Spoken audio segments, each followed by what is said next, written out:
Olá, estamos começando mais um TVT Entrevista. No programa de hoje, vamos falar sobre automedicação e os riscos que podem causar à saúde. O Brasil ocupa o primeiro lugar no ranking mundial de pessoas que se medicam sem a ajuda de um profissional. Cerca de 40% da população crê o próprio diagnóstico a partir da internet. A nossa equipe foi às ruas para ouvir a população. Vejam só.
E para enriquecer o nosso debate de hoje, convidamos o professor e médico, Dr.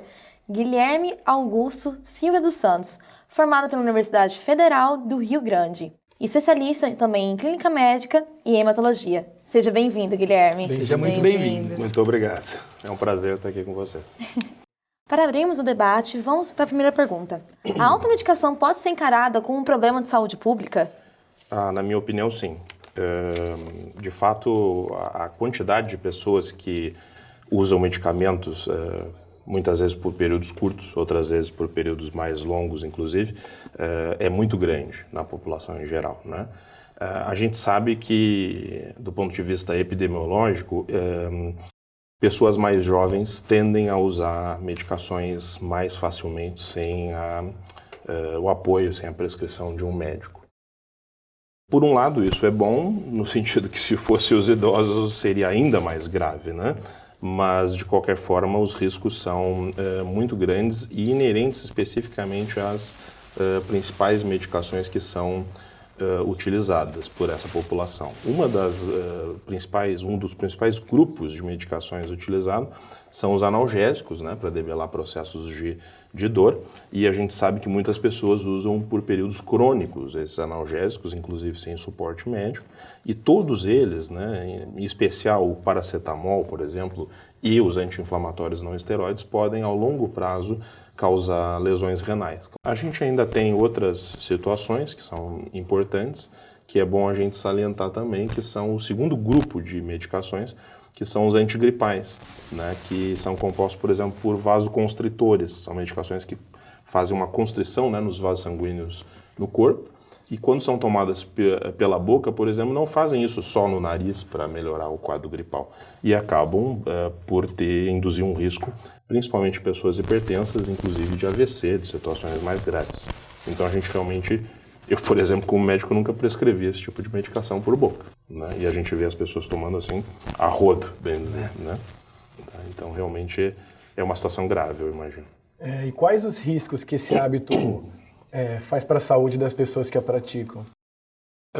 Eu acho assim, já falei alguma coisa na primeira pergunta, mas para complementar, eu diria que um outro risco que eu não toquei na primeira pergunta seria a questão de mascarar determinados sintomas que poderiam dar a chance, eventualmente, de um diagnóstico mais preciso numa situação mais grave. Não é a situação corriqueira, de fato, mas quando acontece, acaba levando a um prejuízo muito grande para a pessoa.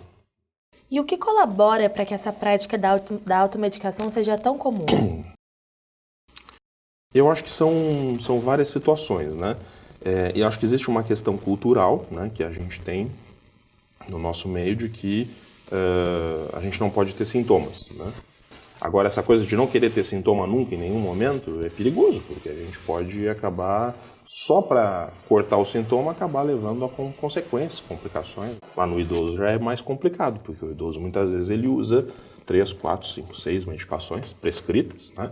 A gente vai, acho que, tocar nesse assunto um pouco mais para frente, mas, de qualquer forma, sempre que a gente tem várias medicações em uso corrente, a inserção de uma nova medicação tem que ter um escrutínio, né? Tem que ter um certo cuidado, porque a interação entre uma medicação e outra pode levar a problemas, às vezes, sérios por intoxicação por uma ou por outra medicação, né? Justamente sobre o que você falou dos idosos que ingerem várias medicações. Quais são os perigos disso, que é chamado como polifarmácia, né? A polifarmácia, eu até gostaria de deixar claro, não tem muita relação direta com a automedicação, mas é muito importante também a gente falar sobre esse assunto, porque a polifarmácia, na maior parte das vezes, ela acontece em medicações prescritas pelo médico. Então vocês vão perguntar, mas por que o médico prescreve tantas medicações? A boa parte das vezes porque são necessárias, mas isso não isenta o paciente de ter que ter um acompanhamento muito próximo, porque, vocês viram, você tem 3, 4, 5, 6, 7 medicações diferentes, o potencial de interação entre uma e outra se expande, né? E as toxicidades, às vezes, são cumulativas, né? Mas por que especificamente as pessoas, eu tenho uma impressão do porquê que o idoso, principalmente, né, tem tanta medicação prescrita muitas vezes pelo médico.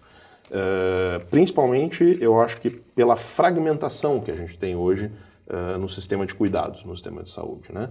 A gente não tem hoje, muitas vezes, infelizmente, a figura daquele médico antigo que conhece a família de muito tempo, às vezes frequenta, inclusive, a casa da família, né? E que consegue controlar, de certa forma, os prós e os contras de cada situação. Então, quando eu vou no pneumo, no cardio, no nefro, né?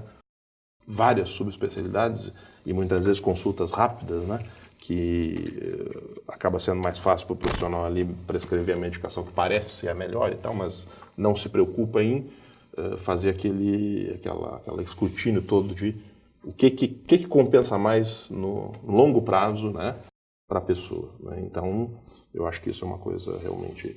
E os riscos da polifarmácia são diversos, né? Um deles, por exemplo, é o risco de quedas. Então, isso pode induzir uma fratura de fêmur, por exemplo, né? Isso pode levar à incontinência urinária nas pessoas, piora da qualidade de vida. Então, uma série de fatores realmente que estão associados, né? E são graves. O controle de vendas de medicamento no Brasil é eficiente? Olha, eu acho que melhorou muito. Para te dizer a verdade, por exemplo, eu fiz uma pesquisa rápida aí, depois que vocês me convidaram para conversar, e eu percebi que tinham alguns estudos da década de 90 que mostravam sempre os antibióticos em quarto lugar como drogas de automedicação. E hoje eles não aparecem mais por um motivo bastante simples, que eles são de receita médica. Que bom, porque antibióticos são medicações muito tóxicas e com um perfil de toxicidade muito grande, né? Esse é um dos exemplos só. O controle dos psicotrópicos também existe, né? Eu acho que, de uma maneira geral, o controle melhorou, mas ainda falta muita coisa, né? Então, por exemplo, um mesmo comprador, ele consegue pegar com um médico, com outro médico e comprar, sei lá, 30 cartelas de diazepam, se ele quiser, num mês, né? Então, o que é controlado é a compra da receita em si, mas não o indivíduo que está fazendo a compra, ou a família que está fazendo a compra, ou enfim, né?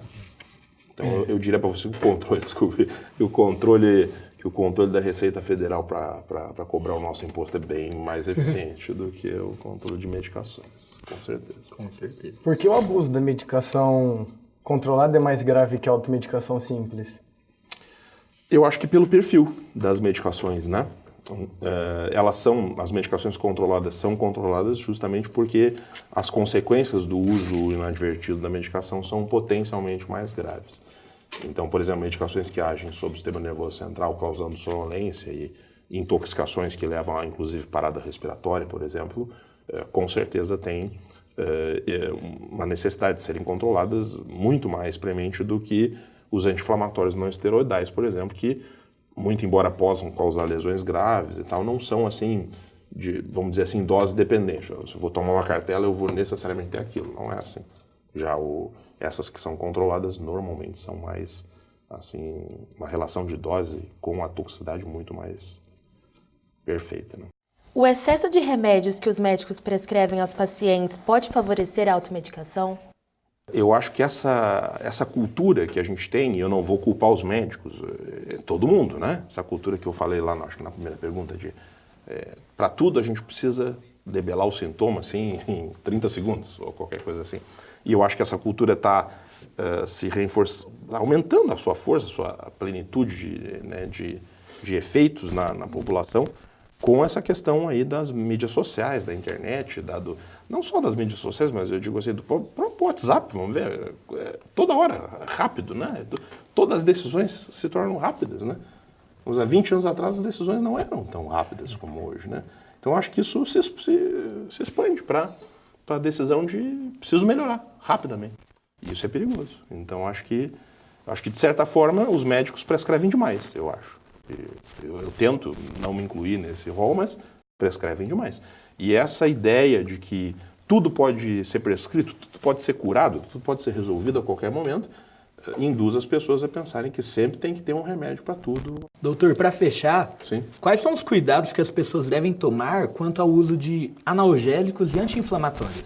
Um dos analgésicos mais comumente usados no Brasil, que é o paracetamol, por exemplo, ele tem uma potencial toxicidade sobre o fígado muito grave, que pode inclusive levar à morte, porém em doses acima das recomendadas.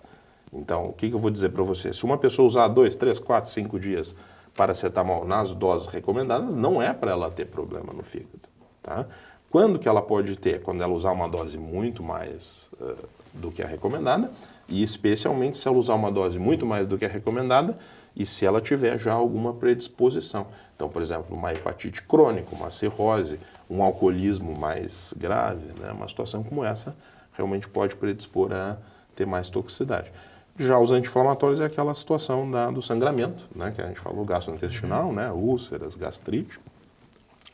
E todos os analgésicos, de uma maneira geral, a questão da doença crônica por analgésicos no rim, que leva, em última análise, leva à insuficiência renal crônica, inclusive a necessidade de hemodiálise, né? Esse foi o TVT de hoje. Dr. Guilherme, muito obrigada pela sua presença. Muito obrigado, obrigada. Guilherme. O TVT fica por aqui. Até a próxima.